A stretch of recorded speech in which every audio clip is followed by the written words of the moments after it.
just because we've seen a lot of the big dominoes fall doesn't mean that the action is over. Joey Bosa could be that supplement with Aiden Hutchinson and really shore up that defensive line in Detroit.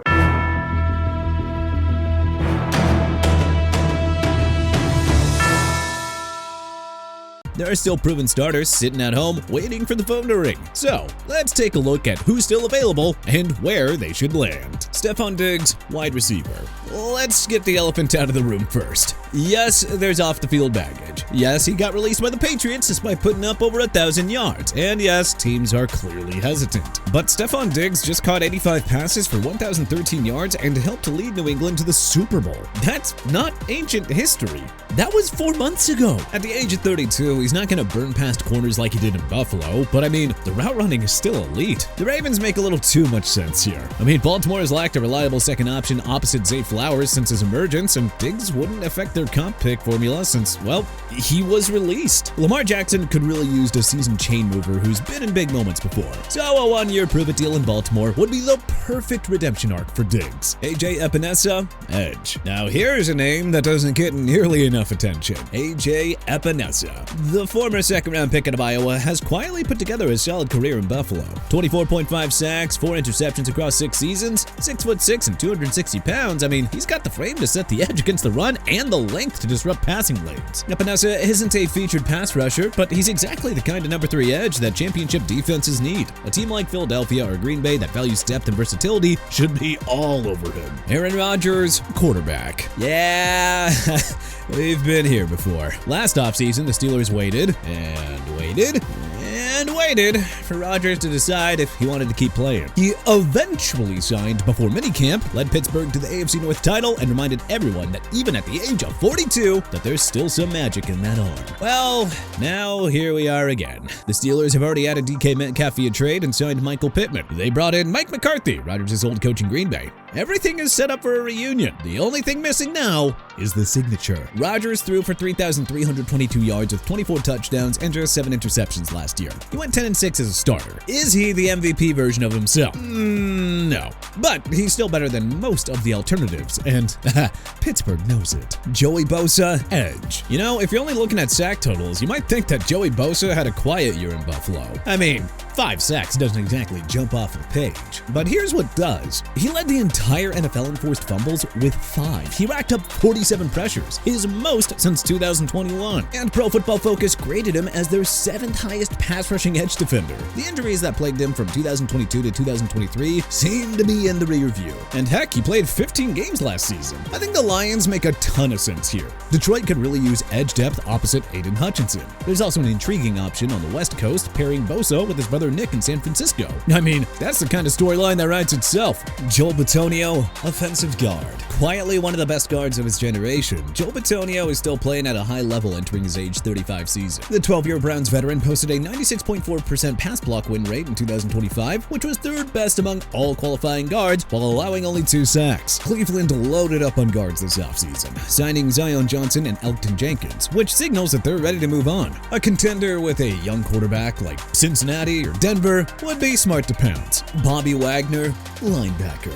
There's not much left to say about Bobby Wagner that hasn't already been said. The future Hall of Famer put up 162 tackles for the Commanders in 2025, entering his age 36 season. He's been doing this for 14 years and somehow keeps defying the aging curve that destroys most linebackers. Washington signed Leo Chanel this offseason, which signals that they're ready to get younger at the position. And with a new defensive coordinator in Durante Jones, Wagner might be looking for a fresh start anyways. A return to Seattle would be kind of poetic. So would a stint in Denver, where Sean Payton could really use a quarterback on the defense. Taylor Decker, offensive tackle. For a decade, Taylor Decker was a pillar of the Detroit Lions offensive line. He started 140 games, he protected Matthew Stafford, then Jared Goff. He was as reliable as they come. Then contract negotiations fell apart and, well, he asked for his release. Decker is 32 now and coming off a season where his run blocking dipped, but he still allowed only 2 sacks and 524 pass blocking snaps. That is tied for 12th fewest among all tackles. The Panthers could use him after Ike Mekwanu's devastating knee injury. Carolina already signed Rasheed Walker, but hey, adding Decker would give them some real depth and veteran leadership for Bryce Young. Javian Clowney, edge. Javian Clowney has now played for 7 teams in the last 8 years. At this point, he is less of a free agent and more of a traveling circus act. Except this circus act had 8.5 sacks for the Cowboys last season. That's the thing about Clowney. The narrative never matches the production. People talk about him like he's washed, but he's hit the 8.5 sack mark in 3 of his last 5 seasons. He ranked 15th in pass rush win rate among edge rushers in 2025. The 49ers desperately need pass rush help after finishing dead last in the league with just 20 sacks. Nick Bosa and Michael Williams are both coming off torn ACLs, so San Francisco can't afford to put all the pressure on them to carry the load. Clowney already has chemistry with the 49ers defensive tackle Osa Odigizua from their time together in Dallas. Honestly, this move should probably happen because, well, it's almost too perfect. Cam Jordan, edge. Cam Jordan will turn 37 this summer and somehow had his best season since 2021. The Saints legend put up 10.5 sacks, 15 quarterback hits, and 15 tackles for loss. He's now sitting at 132 career sacks, the most in franchise history, and he clearly isn't done yet. The interesting part? Chiefs defensive lineman Chris Jones posted 2 words on social media a few weeks ago: Cam Jordan. You see, Kansas City lost a ton of defensive talent this offseason, including Trent McDuffie, Jalen Watson, and Charles Omenihu.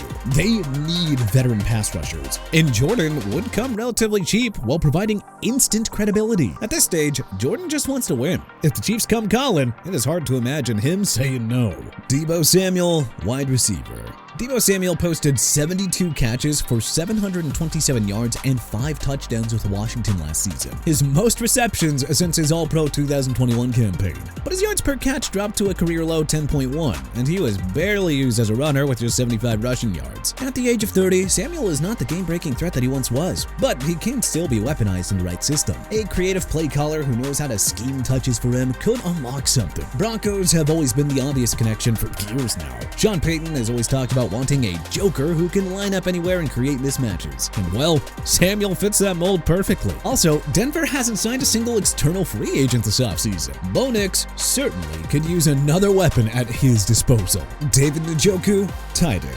Just 2 years ago, David Njoku was a Pro Bowler catching 81 passes for 882 yards despite Cleveland cycling through 5 different quarterbacks. The athletic tools have always been obvious. He's a 6'4" mismatch nightmare with legitimate speed. Then Harold Fannin Jr. arrived, and suddenly Njoku was the odd man out in Cleveland. But for a contender looking for a red zone weapon who won't break the bank, Njoku is worth the gamble. Baltimore brought him in for a visit. Miami has been mentioned, so whoever signs him is getting a player with more left in the tank than last year's numbers really suggest. Mekhi Becton, offensive tackle. Man, the Mekhi Becton experience has been complicated. The former first-round pick has all the physical tools that you could ever want. 6'7", 363 pounds, the kind of raw power that can move defenders against their will. But injuries derailed his Jets tenure, and his lone season with the Chargers in 2025 was, well, by all accounts, it was just subpar. But if he ends up with the right system, with the right coaching, well, yeah, that ceiling is still very tantalizing. The Raiders, the Browns, the Titans, any team with offensive line questions and cap flexibility should at least kick the tires here. Trayvon Diggs, cornerback. This signing will be about as boom or bust as it gets. Trayvon Diggs led the NFL with 11 interceptions in 2021. He was a Pro Bowler and an All-Pro. He was supposed to be a franchise cornerstone in Dallas for the next decade. But then came the injuries, and then the drama, and then the releases. First by the Cowboys, then by the Packers after just a few weeks. In 2025, Diggs played in 8 games across 2 teams and recorded 0 interceptions and 0 pass breakups. At the age of 27, he is young enough for a bounce back, but I mean, the red flags are everywhere. A team like Atlanta might take a flyer on a low-risk deal, but honestly, this is just a lottery ticket at this point. Donovan Wilson, safety. Every defense needs a tone setter, and Donovan Wilson has been exactly that for the Cowboys. He's not a center field type safety. You're not asking him to cover sideline to sideline, but as a box defender who can mix it up at the line of scrimmage, Wilson is one of the better options still available. The Chargers feel like a perfect fit here. Jim Harbaugh wants toughness and physicality, and Wilson brings both in spades. Jonnu Smith, tight end. In 2024, Jonnu Smith is a Pro Bowler in Miami. Then Pittsburgh traded for him, and, well, everything fell apart. But you know, the talent is still there. You don't suddenly forget how to create space after the catch, and a team that knows how to use him could get some real value. The Chargers, Eagles, or even a reunion with the Dolphins are all viable landing spots. But hey, which remaining NFL free agent do you want your favorite team to sign? Who do you think we're right on here? Who do you think we're wrong about? Was there anyone notable that we may have missed? Let us know in the comment section below. If you like this video and learned a thing or two, then clicking the like button helps us out a ton. And you know, we really appreciate it. If this is your first time coming around to TPS though, then subscribing is a great idea because we put out videos like this every single day. But as always, thanks for watching, and we'll see you guys next time.